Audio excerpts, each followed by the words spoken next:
महायुद्ध की समाप्ति के बाद पांडव द्रौपदी श्री कृष्ण के साथ बर्बरीक के पास आए तो बर्बरीक का सिर व्यंग से हंस रहा था। प्रणाम प्रभु, प्रणाम देवी, प्रणाम धर्मात्माओं।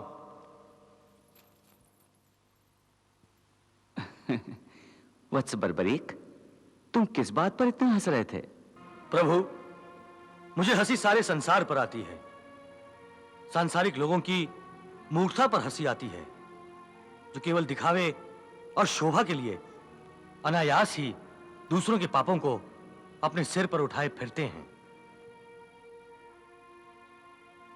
महाराज युधिष्ठिर का अश्वत्थामा की मणि को अपने मुकुट में धारण करना इसी सत्य का उदाहरण था, जिसे देखकर मैं अपनी हंसी को रोक न सका। प्रभु,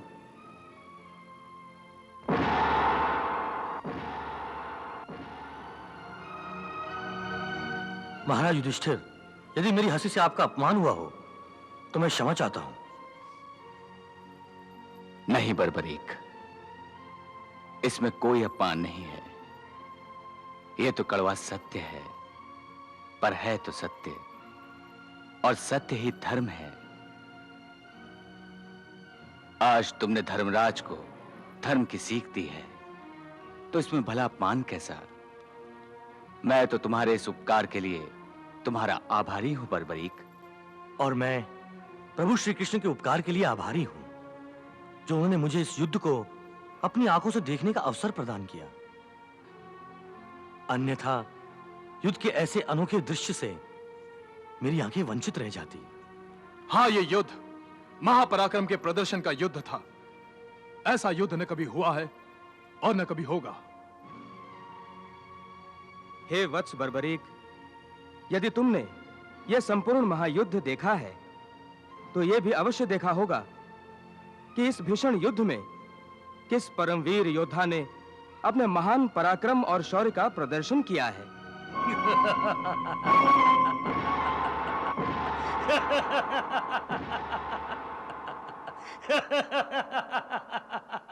हाँ बताओ बर्बरीक, किसने कितना संहार किया है?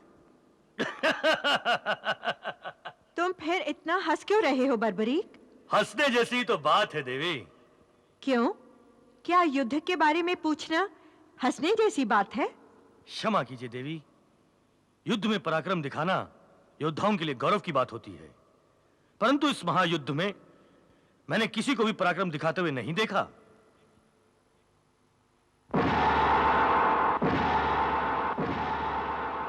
यह कहकर तुम हम पांडवों के बल, पराक्रम और शौर्य का अपमान कर रहे हो बर्बरीक। मैं किसी का अपमान नहीं कर रहा हूं वीर नकुल। मैंने इस युद्ध में जो देखा है उसी सत्य को दोहरा रहा हूं। नहीं बर्बरीक, नहीं। जो तुमने अपनी दिव्य दृष्टि से देखा है वो किसी और ने नहीं देखा है।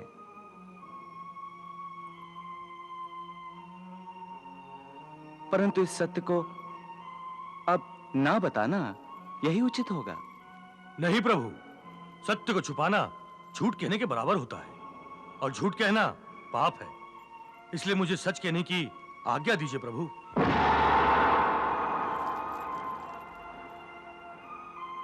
यदि मैं ये सच नहीं बताऊंगा तो संसार इस युद्ध के सत्य को जान नहीं सकेगा।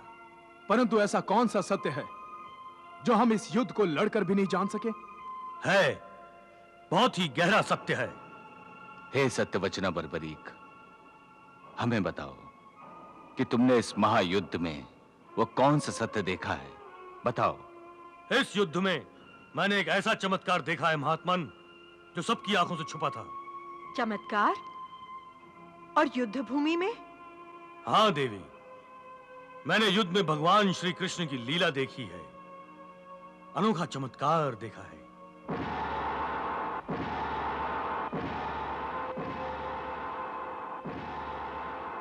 इस युद्ध में मैंने केवल भगवान श्री कृष्ण का सुदर्शन चक्र देखा है, जो सारे अधर्मियों का संहार कर रहा था।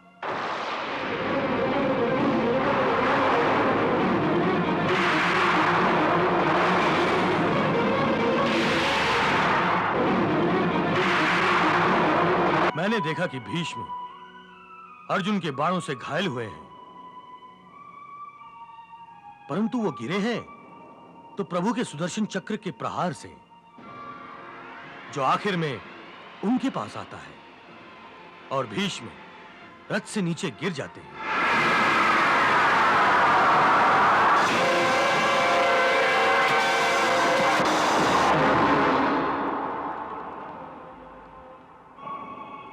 यही चमत्कार जयद्रथ के वध के समय भी मैंने देखा।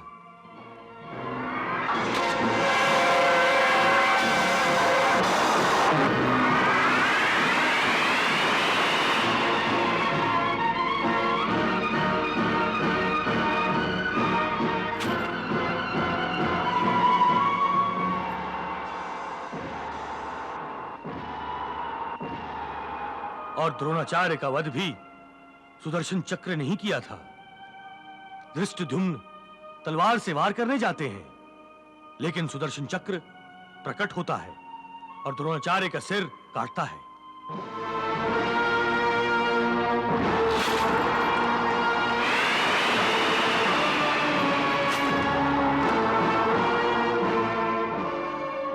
दानवीर कर्ण का वध भी प्रभु के सुदर्शन चक्र द्वारा ही हुआ था।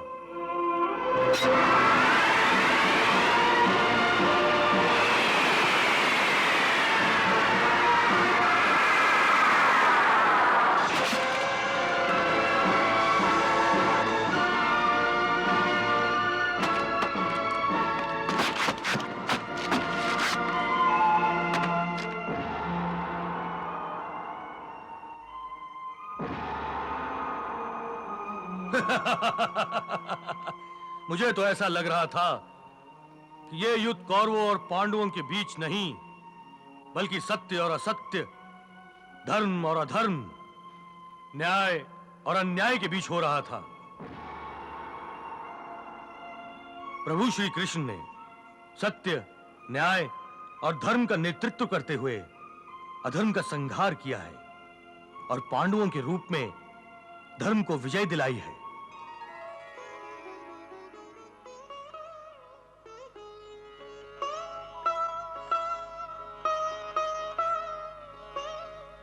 हे श्याम सुंदर, तुम्हारी लीला अपरंपार है,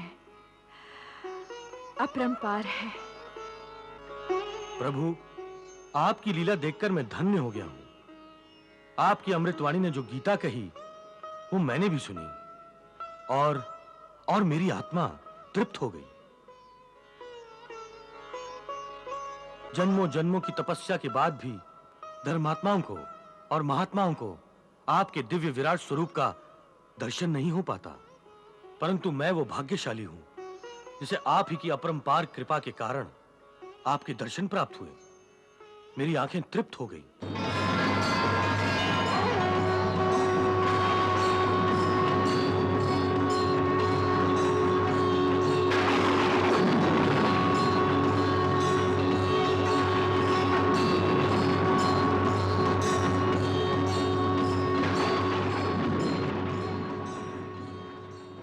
प्रभु, आपके विराट स्वरूप में इतना तेज था कि मानो हजारों सूरज एक साथ चमक रहे थे, परंतु आपका दिव्य चतुर्भुज रूप चंद्र के समान शीतल था।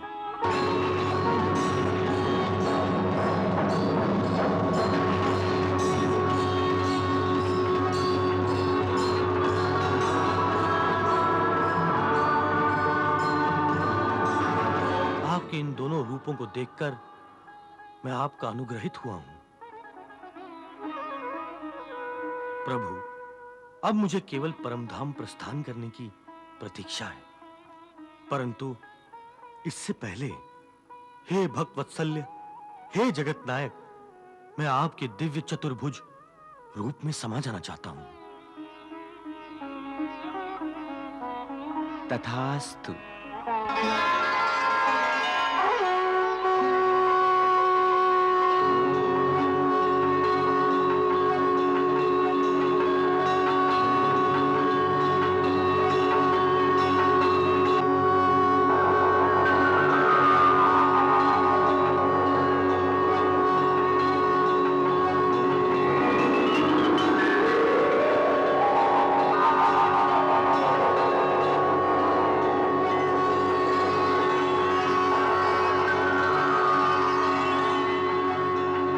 शास्त्र कहते हैं कि यज्ञ में आहुतियां देने के पश्चात जो अन्न बच जाता है उसे खाने वाला मनुष्य सब पापों से मुक्त हो जाता है, और जो लोग केवल अपना ही पेट भरने की ही भावना से अन्न पकाते हैं वो तो पाप का ही भोजन करते हैं। हे केशव, यज्ञ के बारे में आम धारणा तो यही है कि अग्नि जलाकर अग्नि कुंड में आहुतियां देने का नाम यज्ञ है, परंतु हे माधव, तुम तो कहते हो कि जन कल्याण का कोई भी कर्म यज्ञ है। अपने किसी प्रिय वस्तु का बलिदान अथवा त्याग भी यज्ञ है। इसका अर्थ क्या है? हे अर्जुन, ये ठीक है कि प्राणी अपनी अपनी निष्ठा के द्वारा ही अलग अलग प्रकार से अलग अलग देवताओं की पूजा करने के लिए हवन आदि करते हैं, उसे भी यज्ञ कहते हैं। और कुछ लोग परम दानी होते हैं, वो अपने धन आदि का दान करते हैं, वो भी यज्ञ है, उसे द्रव्य यज्ञ कहते हैं। कई योगी निस्वार्थ भाव से विद्या दान करते हैं, उसे ज्ञान यज्ञ कहा जाता है। इसके अतिरिक्त अष्टांग योग साधन की कुछ योगिक क्रियाएं भी ऐसी हैं जिनके द्वारा कई योगी पुरुष आध्यात्मिक सिद्धियों के लिए प्राणायाम की क्रियाओं पर आधारित प्राण यज्ञ करते हैं। हे मधुसूदन, तुमने अति उत्तम यज्ञों का वर्णन किया है, परंतु इनमें से कुछ यज्ञ ऐसे हैं जो सारे मनुष्य नहीं कर सकते। जैसे द्रव्य यज्ञ कोई निर्धन व्यक्ति नहीं कर सकता। इसलिए हे कृष्ण, जन कल्याण के लिए यह बताओ कि सबसे श्रेष्ठ यज्ञ कौन सा है? हे पार्थ, द्रव्य यज्ञ की अपेक्षा ज्ञान यज्ञ अत्यंत श्रेष्ठ है, क्योंकि मानव का सर्वोच्च कल्याण केवल ज्ञान की शक्ति से ही हो सकता है। हे अर्जुन, कर्मों के स्वरूप से त्याग हो ही नहीं सकता, क्योंकि कोई भी प्राणी क्षण मात्र के लिए भी बिना कर्म किए नहीं रह सकता। सभी लोग प्रकृति से उत्पन्न हुए गुणों द्वारा प्रति क्षण कर्म करने पर मजबूर हैं। इसलिए जब प्राणी कर्म करने पर विवश है तो उसे चाहिए कि कर्म इस प्रकार करे जैसे कोई यज्ञ किया जाता है। यज्ञ? हाँ पार्थ, यज्ञ लोक कल्याण के लिए भी किया जाता है और भगवान की आराधना के लिए भी। इसलिए जब कर्म करना ही है तो अपने सारे कर्म या तो लोक कल्याण के लिए कर या मेरे निमित्त कर। इससे तेरे कर्म एक यज्ञ के समान पवित्र, कल्याणजनक और दिव्य हो जाएंगे। इसलिए कर्म को यज्ञ समझकर करता जा तो कर्म बंधन से मुक्त रहेगा। क्योंकि हे पार्थ, यज्ञार्थ जो कर्म किया जाता है उसको छोड़कर बाकी सब प्रकार के कर्मों का बंधन मनुष्य को बांध लेता है। यज्ञार्थात् कर्मणो नेत्र लोकोयम कर्म बंधनः तदर्थम कर्म कौन्तेय मुक्त संगा समाचर। कर्म भूमि पर कर्म का है विधान अनिवार्य। कर्म यज्ञ की भांति कर, हे अर्जुन हे आर्य, हे अर्जुन हे आर्य। तन मन प्राण पवित्र बनाए, कर्म के यज्ञ की पावन ज्योति। यज्ञ के मूल में हो बलिदान तो सोई आत्मा जागृत होती। यज्ञव्रती को त्यागने पड़ते अभिलाषाओं के झूठे मोती। ममता मोह की आहुतियों से पूर्णाहुति इस यज्ञ की होती। कर्म का यज्ञ करो निष्काम तो पूर्णाहुति इस यज्ञ की होती। मनुष्य के लिए प्रभु ने कितनी महत्वपूर्ण बात कही है देवी। यज्ञार्थ कर्म कर। देवी, प्रभु स्वयं यज्ञ पुरुष हैं। इसका अर्थ यही है कि मनुष्य जब परमात्मा को अपना तन, मन, धन, जीवन, सर्वस्व समर्पित कर देता है और प्रत्येक प्राणी मात्र में वो परमात्मा के दर्शन करके लोक कल्याणकारी कर्म करता है, तब वो यज्ञ करता है। हे अर्जुन, शास्त्रों में कई प्रकार के यज्ञों का वर्णन है जिनके द्वारा प्राणी देवताओं की आराधना करके उनको प्रसन्न करते हैं। हे अर्जुन, समस्त देवता मेरा ही स्वरूप हैं, इसलिए इन यज्ञों के द्वारा प्राणी मेरी ही आराधना करते हैं। हे मधुसूदन, तुम्हारे कहने का अर्थ है कि यज्ञ कई प्रकार के होते हैं? कृपा करके मुझे उन सब का विवरण बताओ। पार्थ, पहले यह समझ लो कि यज्ञ क्या है। अपनी किसी श्रेष्ठ वस्तु को, अपने धन दौलत को, अपनी किसी विशिष्ट भावना को, बल्कि अपनी किसी तीव्र कामना को भी मुझ परमात्मा के चरणों में समर्पण कर देना, इसी को यज्ञ कहते हैं। अपनी प्रिय वस्तु की कुर्बानी, यही यज्ञ की मूल भावना है। इसीलिए शास्त्र कहते हैं कि यज्ञ में आहुतियां देने के पश्चात जो अन्न बच जाता है, उसे खाने वाला मनुष्य सब पापों से मुक्त हो जाता है। और जो लोग केवल अपना ही पेट भरने की ही भावना से अन्न पकाते हैं, वो तो पाप का ही भोजन करते हैं। हे केशव, यज्ञ के बारे में आम धारणा तो यही है कि अग्नि जलाकर अग्नि कुंड में आहुतियां देने का नाम यज्ञ है। परंतु हे माधव, तुम तो कहते हो कि जन कल्याण का कोई भी कर्म यज्ञ है। अपने किसी प्रिय वस्तु का बलिदान अथवा त्याग भी यज्ञ है। इसका अर्थ क्या है? हे अर्जुन, ये ठीक है कि प्राणी अपनी अपनी निष्ठा के द्वारा ही अलग अलग प्रकार से अलग अलग देवताओं की पूजा करने के लिए हवन आदि करते हैं, उसे भी यज्ञ कहते हैं।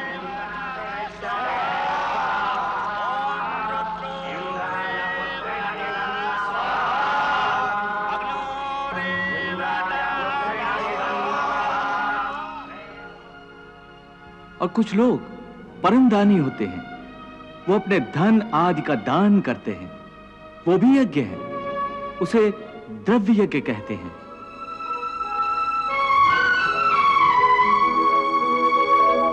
कई योगी निस्वार्थ भाव से विद्या दान करते हैं, उसे ज्ञान यज्ञ कहा जाता है।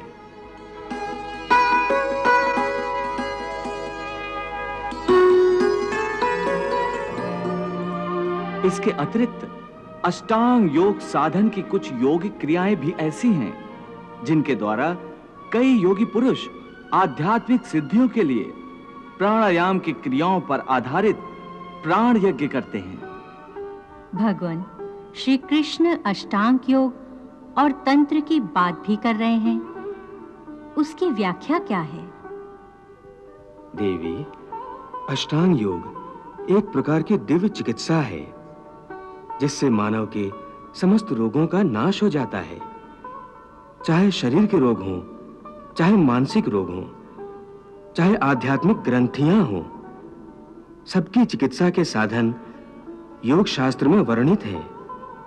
इन साधनों में प्राणायाम, तंत्र, मंत्र और यंत्र प्रमुख हैं। ये प्राणायाम की क्रिया पर आधारित यज्ञ कैसे होता है केशव? हे अर्जुन, योगी जन मंत्र और तंत्र दोनों प्रकार की साधन पद्धतियों के द्वारा कभी अपान वायु में प्राण वायु का हवन करते हैं और कभी प्राण वायु में अपान वायु का हवन करते हैं। और कुछ योगी गूढ़ योग विद्या के द्वारा प्राण वायु और अपान वायु दोनों की गति को रोककर अपने प्राणों का प्राणों में ही हवन करते हैं। भगवान, प्रभु ने विविध यज्ञों के बारे में ज्ञान प्रदान किया है, परंतु भगवान, मैं प्राण और अपान वायु के बारे में आपसे अधिक जानना चाहती हूँ। देवी, योग की भाषा में प्राणायाम के समय बाहर जाने वाली अर्थात उच्छ्वास वायु को प्राण कहते हैं।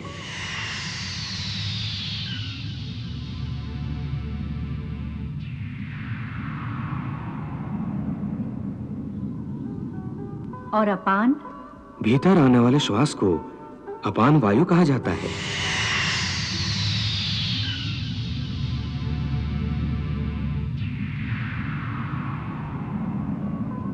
प्राणायाम भी एक यज्ञ ही है देवी। इस यज्ञ के समय अपान में अर्थात भीतर खींचे हुए श्वास में प्राण का उच्छ्वास का होम करने से पूरक नाम का प्राणायाम होता है।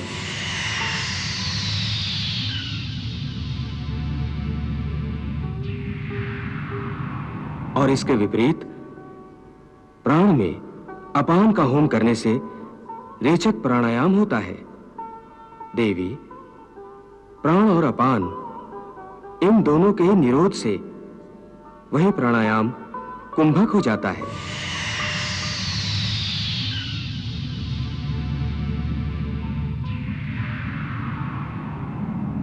देवी, इनके सिवा व्यान, उदान और समान ये भी 3 वायु हैं। और उदान वायु? मरण समय में निकल जाने वाली वायु को उदान कहते हैं।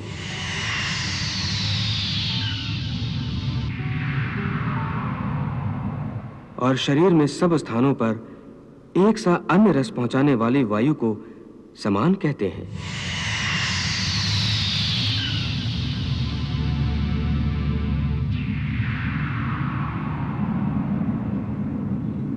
देवी, प्राण, अपान, व्यान, समान और उदान को पंच प्राण कहा जाता है।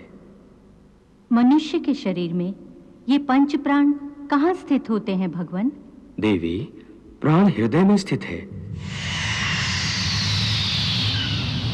अपान का स्थान मनुष्य की नाभि के नीचे है, जिसे मूलाधार कहते हैं। समान वायु पेट में स्थित है और उदान वायु मनुष्य के गले में स्थित है।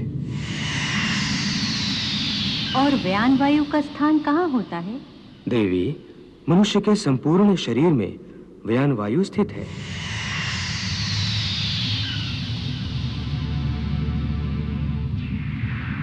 योग शास्त्र के अनुसार प्राणायाम रूपी यज्ञ करने से मनुष्य को लोक कल्याणकारी कर्म करने के लिए दीर्घायु प्राप्त होती है। इससे शारीरिक और मानसिक स्वास्थ्य भी मिलता है, जिससे प्राणी को आध्यात्मिक चेतना प्राप्त होती है। हे अर्जुन, इस प्रकार की साधना का प्रयोग करने से पहले किसी सिद्ध गुरु से उसकी पूर्ण शिक्षा प्राप्त करनी आवश्यक है। उसके लिए प्राणी को चाहिए कि बहुत विनम्र होकर गुरु से बार बार प्रार्थना करे, तो गुरु प्रसन्न होकर उसे इन सब का ज्ञान प्रदान करेंगे। गुरु के मार्गदर्शन के बिना उस पथ पर चलने में बहुत खतरा हो सकता है। हे मधुसूदन, तुमने अति उत्तम यज्ञों का वर्णन किया है, परंतु इनमें से कुछ यज्ञ ऐसे हैं जो सारे मनुष्य नहीं कर सकते। जैसे द्रव्य यज्ञ कोई निधन व्यक्ति नहीं कर सकता। इसलिए हे कृष्ण, जन कल्याण के लिए यह बताओ कि सबसे श्रेष्ठ यज्ञ कौन सा है? हे पार्थ, द्रव्य यज्ञ की अपेक्षा ज्ञान यज्ञ अत्यंत श्रेष्ठ है, क्योंकि मानव का सर्वोच्च कल्याण केवल ज्ञान की शक्ति से ही हो सकता है। ज्ञान ही मानव को अच्छे बुरे, पाप पुण्य, धर्म अधर्म की पहचान कराता है। यहां तक कि ज्ञान के द्वारा ही प्राणी को भगवान के स्वरूप का सही ज्ञान होता है। हे पार्थ, ज्ञान ही वो अग्नि है जिसमें मानव के सारे दोष, दंभ, अहंकार आदि अवगुण भस्म हो जाते हैं। यहां तक कि भक्ति का मूल भी ज्ञान ही है। क्या कहा? भक्ति का उद्गम भी ज्ञान से ही होता है? हां अर्जुन, ज्ञान के पर्वत की चोटी पर पहुंचकर ही मनुष्य को यह ज्ञान प्राप्त होता है कि ज्ञान पर्वत की चोटी से बहुत ऊपर वो निर्मल आकाश है जहां भक्ति का राज्य है।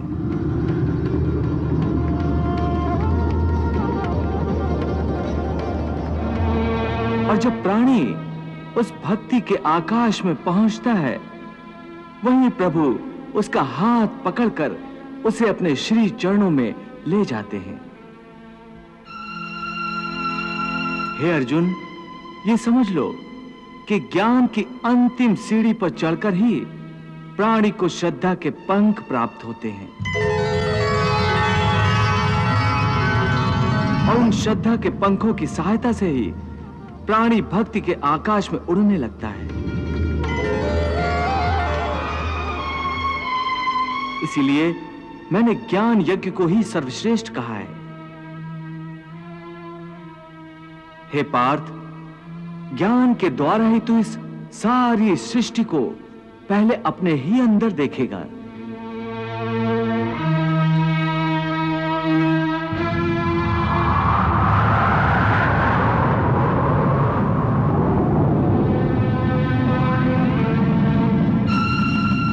और फिर वह सब कुछ तुम्हें मुझ परमात्मा के अंदर ही समाया हुआ दिखाई देगा।